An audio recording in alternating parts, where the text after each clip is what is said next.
Well, once again, I find myself in a position where I need to give you all a big apology about my distinct lack of updates on the build. And mainly that's because there's been a distinct lack of activity on the build as well. Hopefully you've just seen the last vlog which I've put up, where I sorted out the exhaust, got the rear bumper done, a few other bits and pieces. Not a great deal of activity aside from that. Let's have a quick look at what has happened. Cleaned up and done a final fit on the front bumper. Actually came up quite nice with a bit of work and a bit of bumper black. Fitted the lower spoiler again with some stainless hardware because the hardware on there was looking a bit tired. And after 2 failed attempts tinting my fog lights with some spray, I cleaned that all back off and hit it with some tint film instead. I'm not going to go too close because it is an absolutely horrendous job. But back here, looks pretty good. Also finalised the fitment on the rear bumper after tidying up a few bits and pieces on the rear panel, so you can't see any bare white paintwork behind there anymore. And all the gaps are looking a lot nicer. And talking of gaps, I also spent a little bit of time sorting out the shut lines between the wing and the door and the quarter panels, so they're all looking a lot better than they were now. And the doors shut not perfectly, but certainly a little bit better than they did.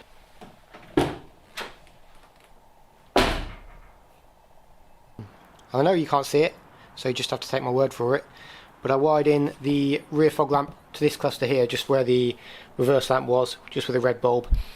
Obviously this being a JDM rear panel, there was no fog light in it originally. Motorfits kindly threw a little bit of Misano red at my strut brace, so that's looking a little bit nicer now. And I sprayed a couple more brackets with the old satin black.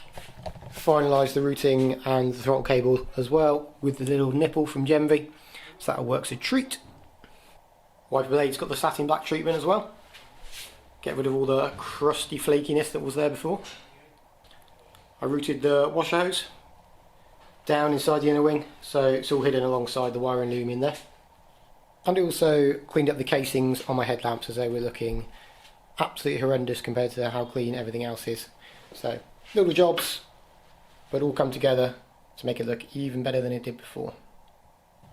Also put the front arch liners back in, and whilst I was doing that, torqued up the crank pulley, torqued up and staked the hub nuts as well. Same on this corner, and you can see the fitment on the front wheels actually pretty bloody good. Slightly tighter than I'd hope in an ideal world, but I think there's enough clearance there. Maybe. We'll find out. On the rears, again, pretty good. I did have to wind a bit more camber on, which I didn't really want to do, but just in the hope that my arches don't chew through these sidewalls as soon as I get out on the road. Inside it feels like I've gone backwards rather than forwards, to be honest. Did get the new spacer fitted on my steering wheel, but I have had to take quite a few trims and bits and pieces out to wire in the AAM wideband gauge, which you can see nestled in that vent pod just there. So console, heater box, all of that shenanigans had to come out so I could wire the necessary wires to the ECU. Also had to open out a hole to get the actual sensor loom through, which you definitely can't see. And got a little bit of foam on the roll cage. Stopped me getting a headache every time I go around a corner. I was just in the process of finishing up the wiring on the wideband, but I need the car outside to do that. And it did start raining, so I quickly pushed it back in. So with any luck, the rain is now stopped, so we can push it back outside and get on with finishing it up.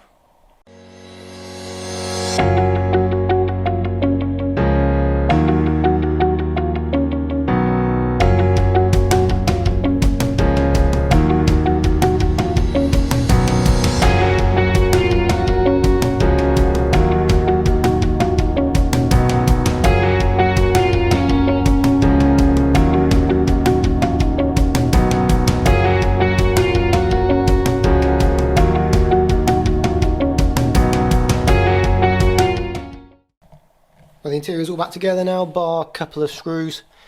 Left the gear gauger off this time just so you can see all of the hybrid racing shifter in its beauty. Not too sure if I like it, but it's an easy enough job to put it back in if I decide to. Well, I did have to put up with a little bit of rain in the end, but I figured I'd just get on with it. Can't see it drying up for the foreseeable, so was just wasting time if I didn't push it back out. And whilst it's wet anyway, I'm going to pop it back outside, and I'm going to get on with modifying this exhaust bracket so everything fits. So just got to cut out this kind of ball bag shape from here, weld it onto that, and whilst I've got the welder out, I'm going to fix Shaden's trolley for him, which I butchered when the engine went in.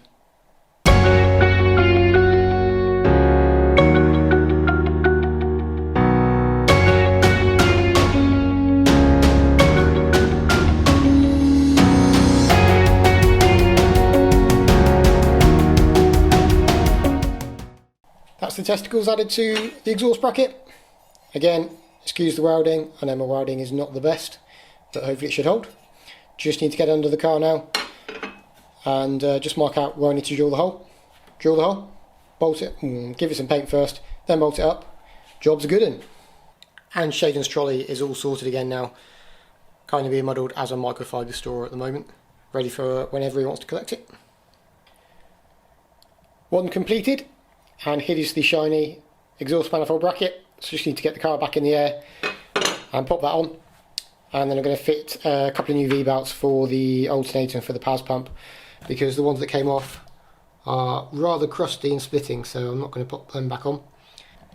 Plan after that is to get the cam cover off finally, so I can chop this side just to expose the adjustable cam gears, and also get the AN10 port on this back. I've just got a threaded one in the end, which is hiding around here somewhere. There we go. Can't remember what thread it is, but I have got the right tap, so I'm going to tap that in. Should be a little bit easier than welding it, and then just get it ready for paint, and then that'll be done, and the old list will be looking very short indeed.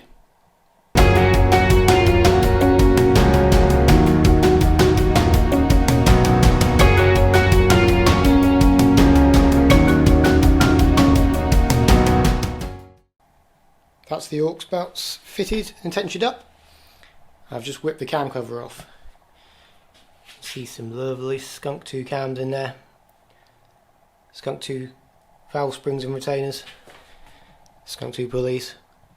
All of the good stuff. Here's the cam cover.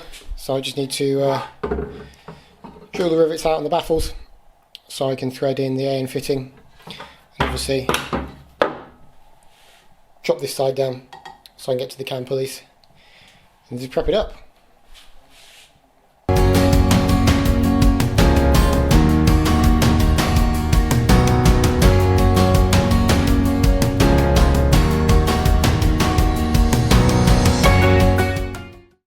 So I drilled the baffle plate off, and I now understand why pretty much everybody puts the ports on the front side of the engine, which is this side, because it's dead easy to get them behind the baffle plate, whereas on this side there is not a lot of height to play with. Now I really don't want it on this side of the engine, because that would mean a really long line all around the bay to get to the catch can, so I'm going to try my best to put it somewhere on this side. But after a little bit of deliberation, I've settled on this spot just here. I think I should have just enough clearance there that I could still get a short bolt in this rivet point here, and obviously it'll clear the baffle still. And the added bonus is it's pretty much central with all the writing in the middle of the cam cover, which appeals to me massively.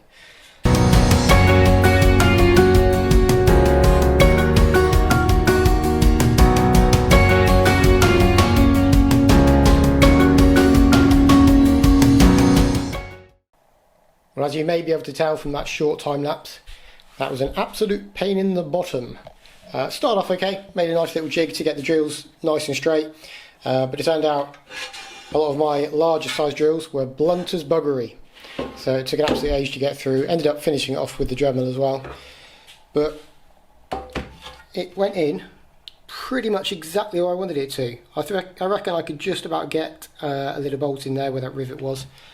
And you can see the threads just breaking through there where the baffle goes, so it could not be any tighter. So pretty happy with that.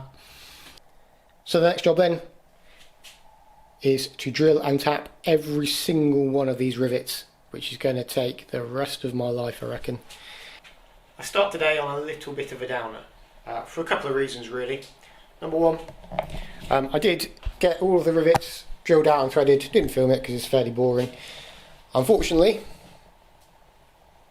one of them has gone all the way through because there's very little depth there, and I kind of miscalculated. I thought that was behind this little recess here, but it's not. So that went straight through, so I'm going to have to get a little bit of a alley weld dabbed in there, which is very annoying because I could have just got that welded on if I'd known I was going to have to get it to an alley welder anyway. But that's by the by. And reason number two, I've been studying the inside of my engine now the cam cover's off. Definitely should have taken it off earlier on, but one of those things. The camshafts, and from what I can see the pistons, are not exactly what I was sold. And I think it is a genuine mistake from the seller, to be honest, but still annoying nonetheless.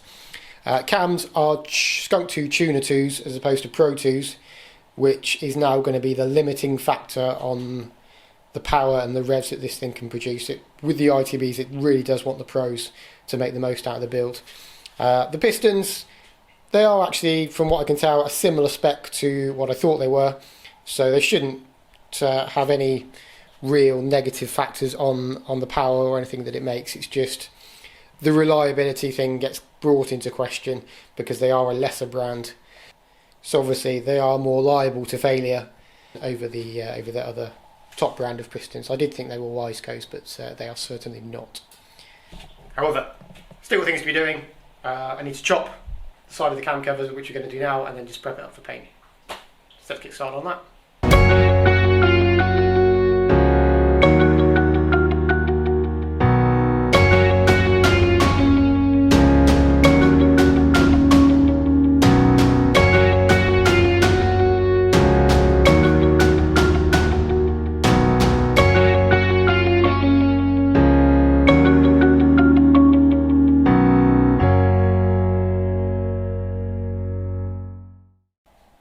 Right, she's looking pretty good now.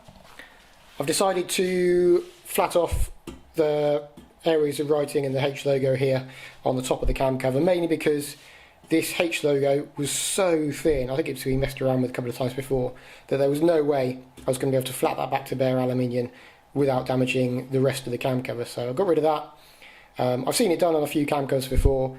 I always find it looks a little bit weird when there's nothing here, but you still got the writing here. So I thought, fuck it, I'll sand it off as well. So I think that should look fairly decent, and there's loads of depth to these letters here, so I see no reason why I won't be able to flat that back to bare alley as I have done now once everything else is painted. Also done the chop as well for the cam gears.